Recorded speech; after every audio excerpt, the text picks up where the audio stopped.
श्री परमात्मने नमः। श्रीमद्भगवद्गीता अथ 12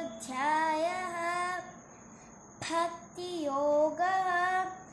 अर्जुन उवाच एवं सततयुक्ताये भक्तास्त्वां पर्युपासते ये चाप्यक्षरमव्यक्तं तेषां के योगवित्तमाः। श्रीभगवानुवाच मय्यावेश्य मनो ये मां नित्ययुक्ता उपासते श्रद्धया परयोपेताः ते मे युक्ततमा मताः। ये त्वक्षरमनिर्देश्यम् अव्यक्तं पर्युपासते सर्वत्र गमचिन्त्यं च कूटस्थमचलं ध्रुवं सन्नियम्येन्द्रियग्रामं सर्वत्र समबुद्धयः ते प्राप्नुवन्ति मामेव सर्वभूतहिते रताः।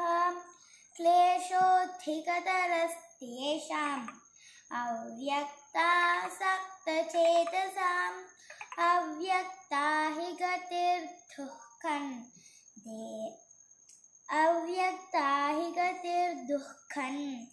देहवद्भिरवाप्यते। ये तु सर्वाणि कर्माणि मयि सन्न्यस्य मत्पराः अनन्येनैव योगेन मां ध्यायन्त उपासते तेषामहं समुद्धर्ता मृत्युसंसारसागरात् भवामि न चिरात् पार्थ मय्यावेशितचेतसाम्। मय्येव मन आधत्स्व मयि बुद्धिं निवेशय निवशिष्यसि मय्येव अत ऊर्ध्वं न संशयः। अथ चित्तं समाधातुं न शक्नोषि मयि स्थिरम् अभ्यासयोगेन ततो मामिच्छाप्तुं धनञ्जय। अभ्यासेत्यसमर्थोऽसि मत्कर्म परमो भव।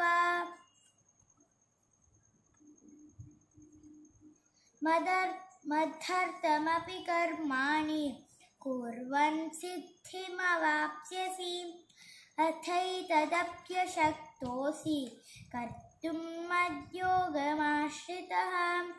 सर्वकर्मफलत्यागं ततः कुरु यतात्मवान्। श्रेयो हि ज्ञानमभ्यासाच् ज्ञानाद् विशिष्यते ध्यानात् कर्मफलत्यागात् शान्तिरनन्तरम्।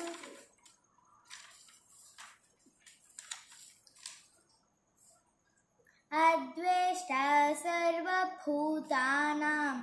मैत्रः करुण एव च निर्ममो निरहङ्कारः समदुःखसुखक्षमी सन्तुष्टः सततं योगी यतात्मदृढनिश्चयः। मय्यर्पितमनो बुद्धिर्यो मद्भक्तः स मे प्रियः। यस्मान्नो द्विजते लोको लोकान्नो द्विजते च याम्। हर्षामर्षभयोद्वेगैर्मुक्तो यः स च मे प्रियः। अनपेक्षः सुचिर्दक्षः उदासीनो गतव्यथः सर्वारम्भपरित्यागी यो मद्भक्तः स मे प्रियः।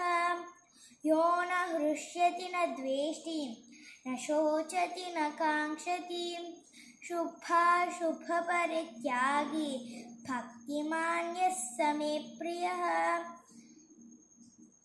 समशत्रौ च मित्रे च तथा मानापमानयोः